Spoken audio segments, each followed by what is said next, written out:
ई आकाशवाणी गोरखपुर है। अब रउआ सभे वेद प्रकाश पाठक से भोजपुरी में समाचार सुने। संसद खेती बाड़ी से जुड़ल 2 गो महात्म वाले विधेयकन के मंजूरी दे देहलस। राज्यसभा आज कृषक उपज व्यापार और वाणिज्य संवर्धन आ सरलीकरण विधेयक 2020 और कृषक सशक्तिकरण आ संरक्षण मूल्य आश्वासन और कृषि सेवा करार से जुड़ल 2020 के विधेयक के विपक्षी सदस्यन के शोर शराबा के बीच मंजूरी देहलस। सदन विधेयकन के प्रवर समिति के सौंपले के विपक्षी सदस्यन के संशोधनों के अस्वीकार कर दिहलस। लोकसभा दोनों विधेयक के पहले ही पारित कर चुकल हवे। राज्यसभा में विधेयक पारित होगले के बादे सदन का कार्यवाही अनिश्चित काल खातिर रोक दिहल गई। कृषि मंत्री नरेंद्र सिंह तोमर विधेयक के ऐतिहासिक करार देत कहले कि ऐसे देश के किसानन के जीवन में क्रांतिकारी बदलाव आई।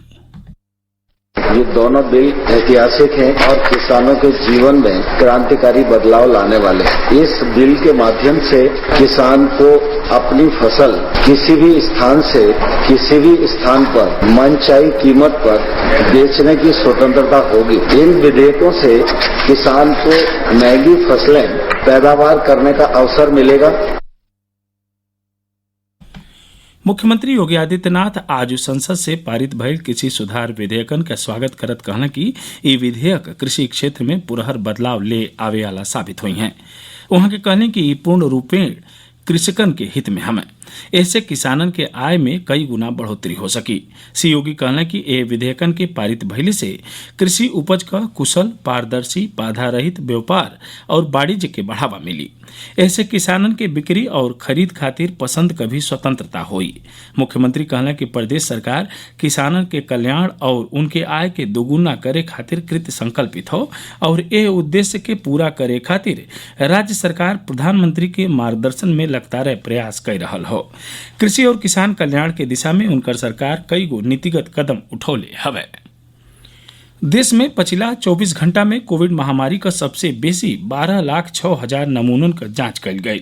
देश में अबले कुल 6 करोड़ 36 लाख से बेसी कोविड जांच कल जा चुकल हमें। स्वास्थ्य मंत्रालय कहले हवे कि बेसी संख्या में जांच करौले से रोगियन के जल्दी पता लगौले और कारगर उपचार शुरू करके मृत्यु दर के निचला स्तर पर बनावे रखले में मदद मिलल हो। पिछला 24 घंटा में देश भर में 94,000 से बेसी रोगी स्वस्थ भइले। देश में स्वस्थ होखले का दर 79.68% हो गई हो।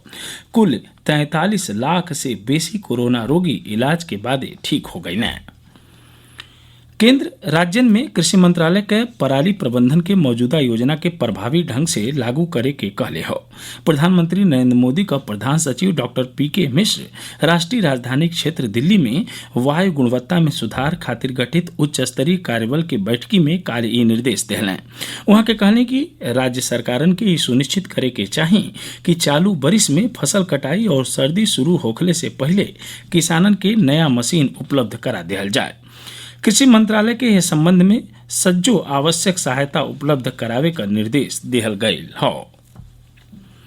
प्रदेश में आज भइल 2 गो अलग अलग सड़क दुर्घटना में 8 लोगन के मौत हो गई और 1 दर्जन लोग घायल हो गए।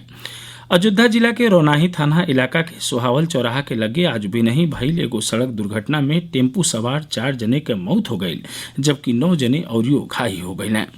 दुर्घटना वो समय भइल जब टेम्पू चालक रास्ता भटक के आगे निकल गए रहे, जेकरे बादे वापिस आवत समय दूसरे दिशा से आ रहल ट्रक टेम्पू के ठोकर मार देहलस। एह हादसा में ओहिजुकवे 3 जने के मौत हो गई जबकि एगो के मौत जिला अस्पताल में भइल। पुलिस सज्जो घायल लोगिन के इलाज खातिर जिला अस्पताल में भर्ती करा दिहले हवे। ओहर सहारनपुर जिला के तीतरो इलाका के झाड़वन गांव के लगे आज भी नहीं भइल एगो औरियो सड़क हादसा में 4 गो मजूरन के मौत हो गई, वहीं 5 जने औरियो घायल हो गई ने। मुजफ्फरनगर के रवैया ई मजूरहा एगो ट्रक पर चढ़ के लुधियाना जात रहने, ओही समय पाछे से एगो ट्रक के ठोकरिया देहले से दुर्घटना भइल।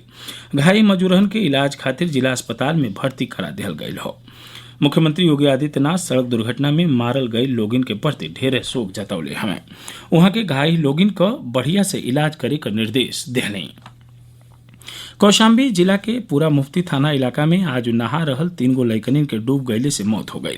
हमरे कौशाम्बी प्रतिनिधि के हिसाब से नूरपुर और कुरई गांव का 6 गो लइकनी गंगा नदी में नहिले के दौरान डूबे लगली, जेमे से 3 गो के गोताखोर बचा लेने। बाकी 3 गो लइकनिन के लाश पोस्टमार्टम खातिर भेज दिहल गईल हो।